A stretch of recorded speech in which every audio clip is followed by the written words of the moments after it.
What if the first people to reach the Americas weren't European at all? What if that first voyage across the Atlantic, the one every history book attributes to Columbus, was actually made by African sailors more than 180 years earlier? It sounds impossible, but the evidence tells a far more complicated story. The year is 1311. The Mali Empire in West Africa is at its peak. One of the richest and most powerful civilizations in the world.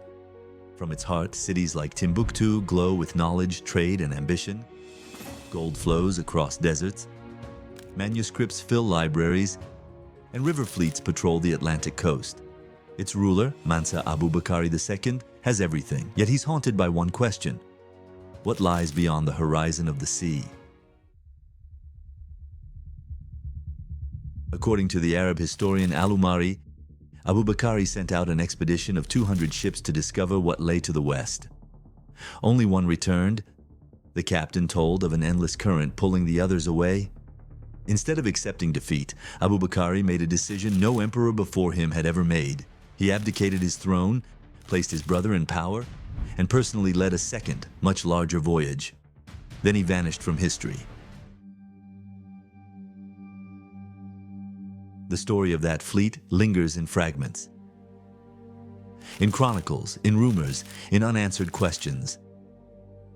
Sailing with the same Atlantic currents later used by Columbus, those ships could easily have reached South America or the Caribbean.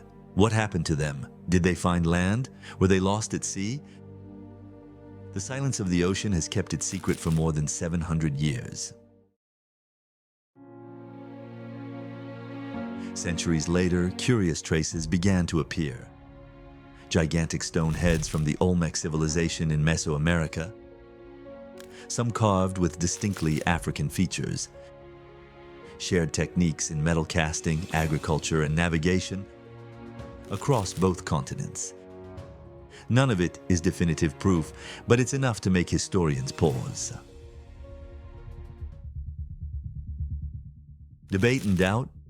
Mainstream historians argue that there's no solid archaeological evidence linking Africa and the pre-Columbian Americas.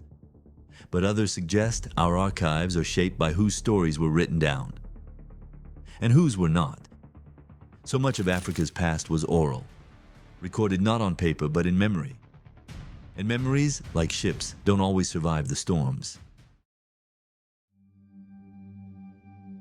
Reflection and legacy. Whether Mansa Abubakari reached the New World or not, his story changes the question itself. It reminds us that exploration was never the property of one nation or one skin tone. It was a human impulse. To see what's beyond, to test the unknown, to chase the horizon even when no map exists. Perhaps those sails from Mali did reach the shores of another world. Perhaps their footprints were simply washed away by time. But one truth remains: history is always deeper than we've been taught, and the ocean still hides more stories than it reveals.